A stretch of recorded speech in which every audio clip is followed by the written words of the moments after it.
Hello and welcome to the Blue Shadow Podcast. My name is Joey. I am Dan. And welcome to the third episode of our new series called Star Wars is Alive. This is a series where we want to celebrate the things in Star Wars that we love, because there's a lot of negativity going around on the internet these days about how Star Wars is dead, Star Wars should be a certain thing, and that there's one mold that should be followed for Star Wars.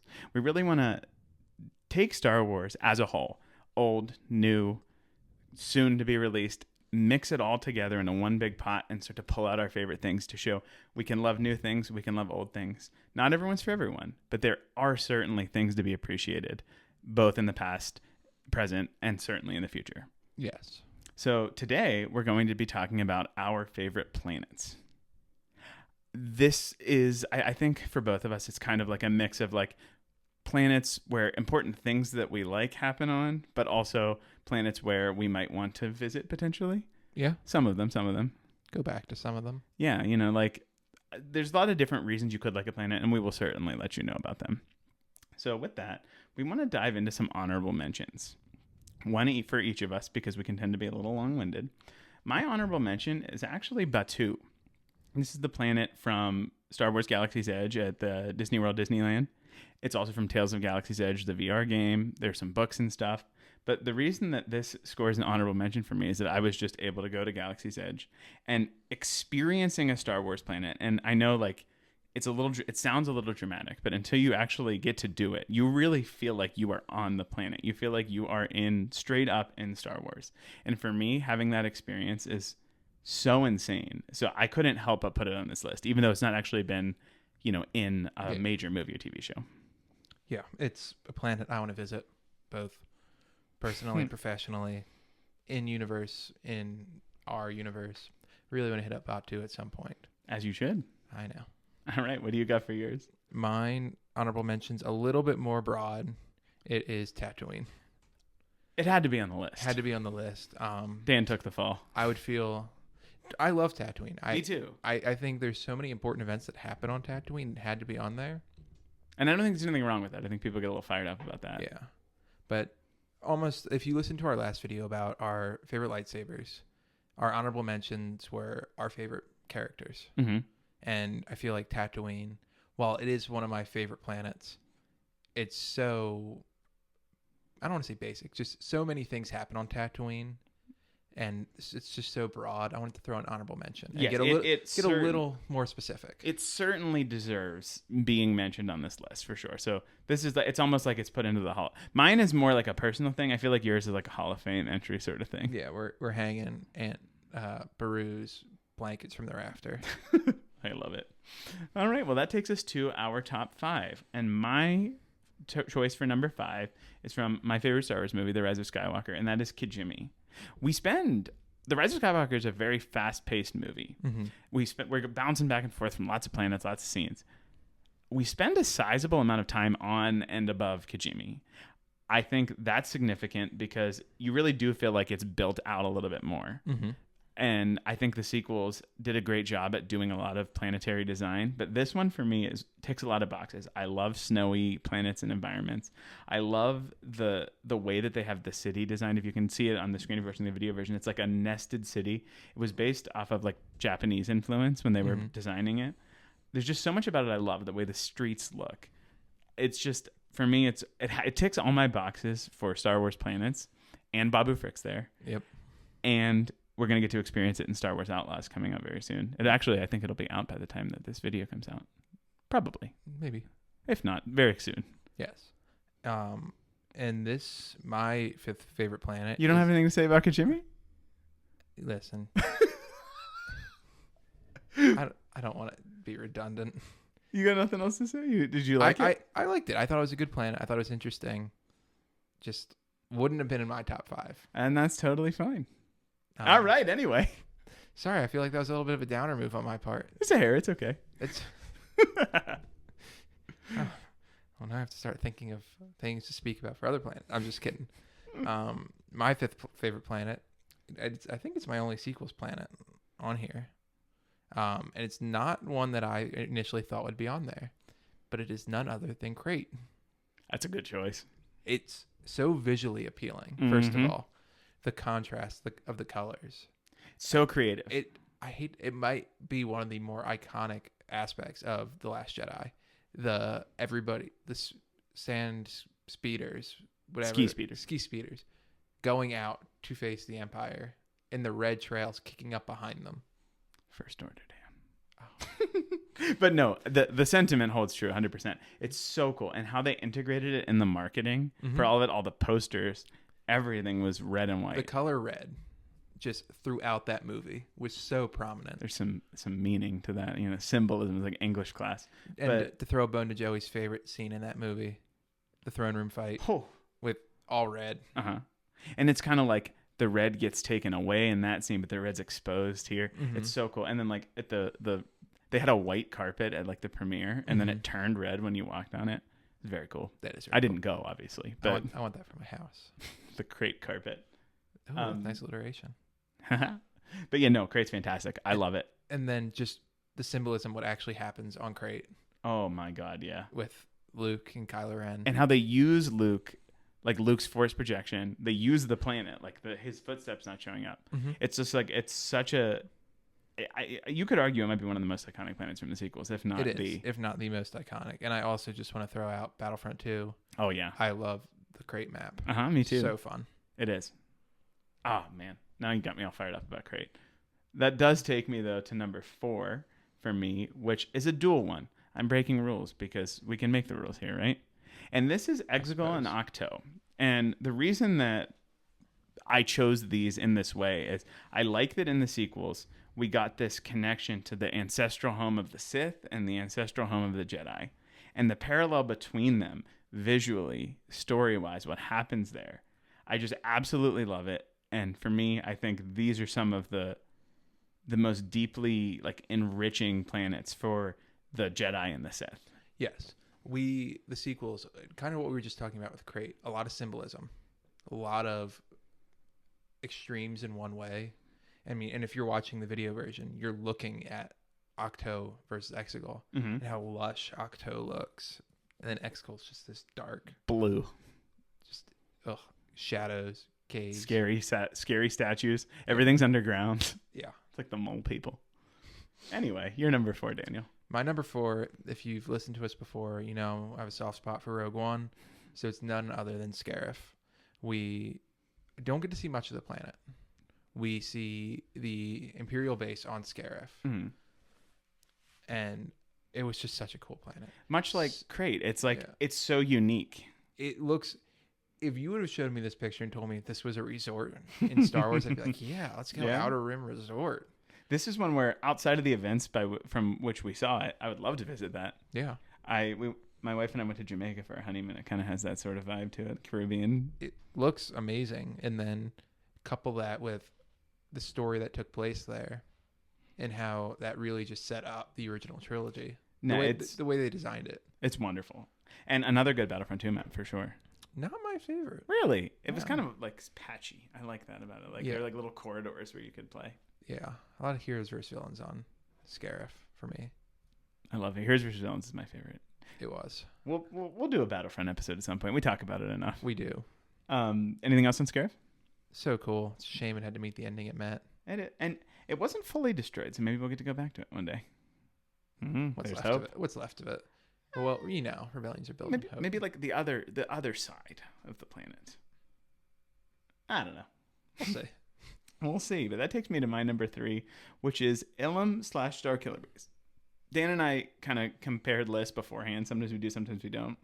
This is one that we both had on a list, so I do want to say Dan also loves this as well. But for me, I love Ilum. I love it. It was my favorite arc in the Clone Wars, I would say. The Siege of Mandalore is pretty darn good too, but one of my favorite arcs in the Clone Wars. And then coupling it with the events that take place in The Force Awakens and Jedi Fallen Order, linking the two. If you're not familiar, in Jedi Fallen Order, you go to Ilum to get a new Kyber crystal, and then you leave, and then when you come back the next time, you can see essentially like an early like gutting the planet to make Starkiller Base. It's so cool. And the connection between this like Jedi planet being like mutilated for the First Order / Sith purposes. It's just such a symbol of what happens through Palpatine. And it's so the Sith destroying probably the most sacred planet of the Jedi Mm-hmm.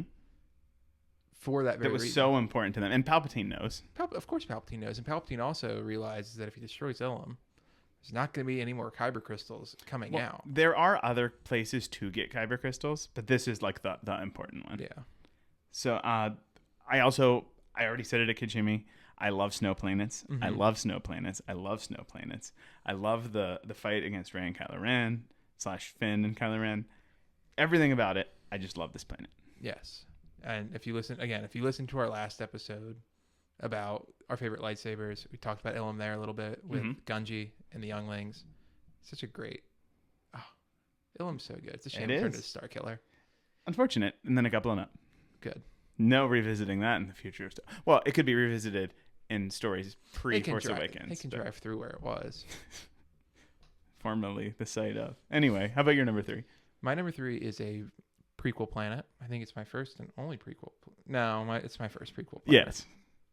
And it's Foreshadowing. none other than Naboo. A great planet. One that I also had on my list. You did But we have- kind of booted some stuff and mixed yes, it and around. it's fitting that we put our shared ones Uh-huh. together.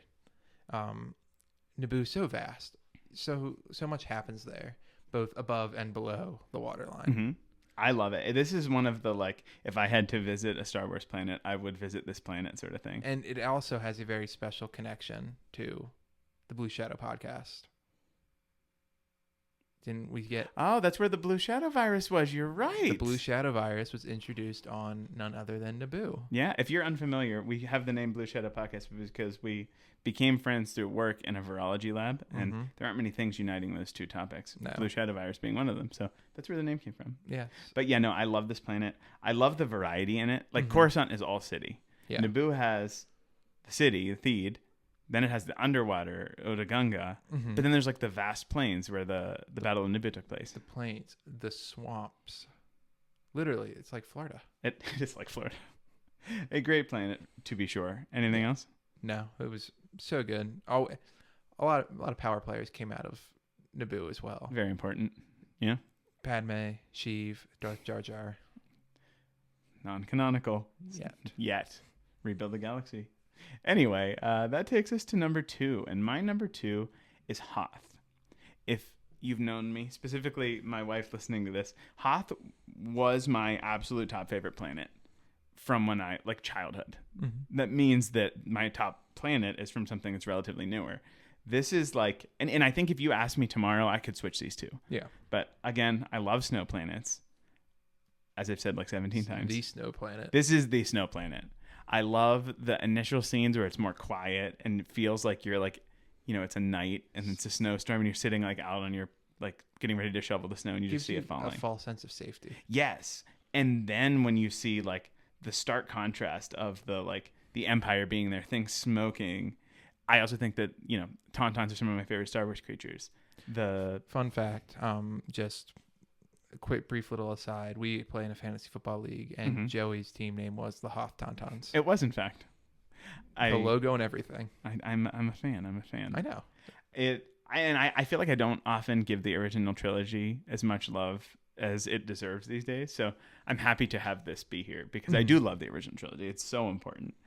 And you know, the battle between like the speeders and the AT-ATs are fantastic. Yes. And as much as I too love the original trilogy, I am not going back to the original trilogy for the rest of the video. I'm shocked you didn't put Endor. That would be a cop out. I love Endor. Again, if you know me, Forest Moon of Endor is so cool. I love Return of the Jedi, but I think these next two planets are just a little bit cooler looking Mm-hmm. and have good stories. And what are they, Dan? So my number 2 favorite planet is Umbara. Oh, Little- I knew it. I had to I pretend know to be you know surprised. it, but- When I saw this, initially I had that reaction. Yeah. So Umbara is from the Clone Wars, the famous Umbara arc of the Clone Wars, and that's where we meet everybody's favorite Jedi, Pog Krell. Such a cool planet, so dark, and It's unsurprising that this is one of Dan's favorites. yeah, the planet itself is really cool. It is. It is. It's almost like It's- dark Felucia. Yes, and then you mix it in with like a toxic atmosphere, Uh-huh. and well, it wasn't toxic to the clones, but It's was to the people. it is a fantastic planet. I feel kind of this one, how you feel about Kijimi. Like, I wouldn't have put this, but Mhm. it certainly has its merits and belongs here. This is one of the more. I want to go back. I want to Uh-huh. go back to Umbara. And I feel like there's plenty of room and space to do it. You just have to we get because the right story for it. most of what we saw in Umbara was just guerrilla warfare in the woods. Mm-hmm. There was that scene where they're like, we have to take the road, and that lasted all of about 2 minutes in a three episode arc. But such a cool planet. The people of the planet, the alien life on the planet, just so good. 100%. I'd go back. I 100% would love to see it. But yeah, I'd like to see it in the daytime, if there is a daytime. that's a great question. I don't know. Was there? I don't know. I don't know. It couldn't have been. Probably not. We were there for 3 episodes and didn't see the sun. Yeah, maybe there isn't one, or Yeah. some sort of Star Wars explanation to that. Anyway, you ready for number ones? I think I am. All right, my number one is, as I mentioned, it's a relatively newer planet, and it purely gets it because of the time spent and how intricate the planet was to the story that it's in, and that is Lothal. If you've listened to us at all, if you haven't listened to us all, I'm going to say again, Star Wars Rebels is one of the most important pieces of Star Wars for me. I love the growth of the characters. You become attached to them as a family unit.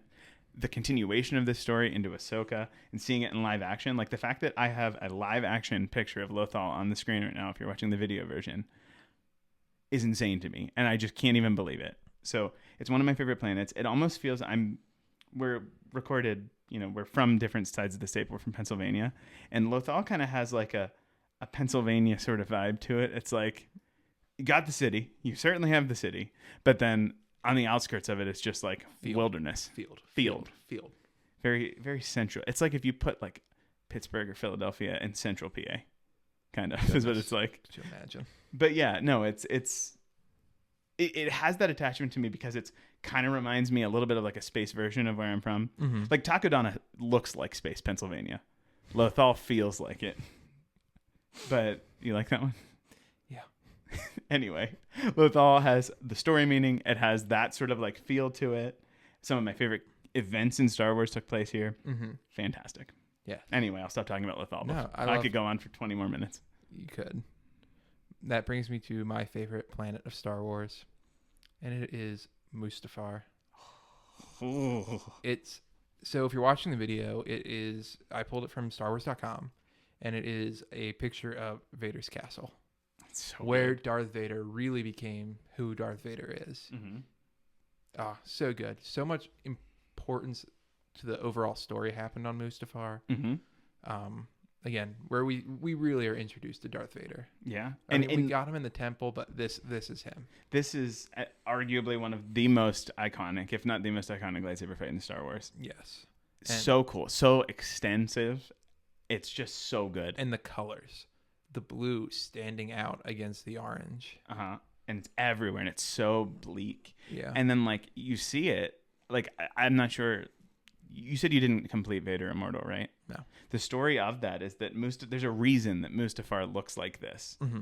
And when you resolve that, the planet's like set to start to heal. Mm-hmm. And that's why when we see it in The Rise of Skywalker, at the beginning, that's where Kylo finds the Wayfinder. Yeah. It's like, looks kind of different. They're trees now. Mm-hmm. So just the richness of it being this planet. And then once this influence is kind of taken away, it starts to look better. I just love it so much. And Vader's castle is so cool. It's so cool. That's a Lego set I want. I didn't buy it. I wish I did. Do you know what it looks like? Yeah. Like it has the little lava fall. I don't know. Yeah. So good. It's just so imposing Mm-hmm. from everywhere on the planet. It almost has the crate effect that we were talking about, where it's like, whoa, like this is. It is meant to be visually stunning, first of all, Mm-hmm. and then you throw on a castle of the second strongest person in the galaxy. Uh-huh. Pretty scary place to be. Absolutely. And it's like the most hostile environment for Obi-Wan and Anakin to have their big duel. Yeah. But yeah, I feel like we got a nice grouping of planets here. Again, Yes. the whole point of this show is to really mesh all of Star Wars together. New Star Wars, old Star Wars. Oftentimes these planets are appearing in both of them. Mm-hmm. And their legacies are honored. They're respected. We have new things introduced. It's just such a wealth of different things in the planets, and we could have probably mentioned 15 more planets each and still had some to spare. Oh, yeah. But I think we can, again, say, just from thinking about the planets and the vastness of the variety that we get from these, that, again, Star Wars is, in fact, alive. Always. It always is, and it always will be. Yes, it will. Anyway, with that, do you have a favorite planet that we didn't mention or something you want to share with us about one of the planets that we did? Please feel free to leave us a comment and let us know what you think. We would love to hear from you. And, you know, especially if you like Lothal as well. I'm a big panderer. You can pander to me if you want. It's okay. I did. I threw Crate on there. He liked Crate. I'm Don't just let him kidding. fool you. I think Crate was so cool. It is. It was. It really was. I was joking because Joey briefly mentioned that we had similar ones, so we had to cut some. Mm-hmm.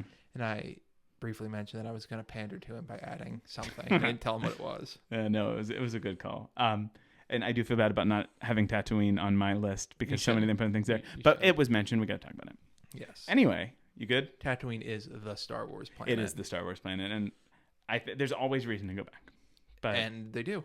Certainly. Anyway, with that, thank you so much for listening. We really appreciate it. Please consider giving us a subscription on either YouTube or the podcast platform of your choice. We're a relatively new podcast, and we would absolutely love your support.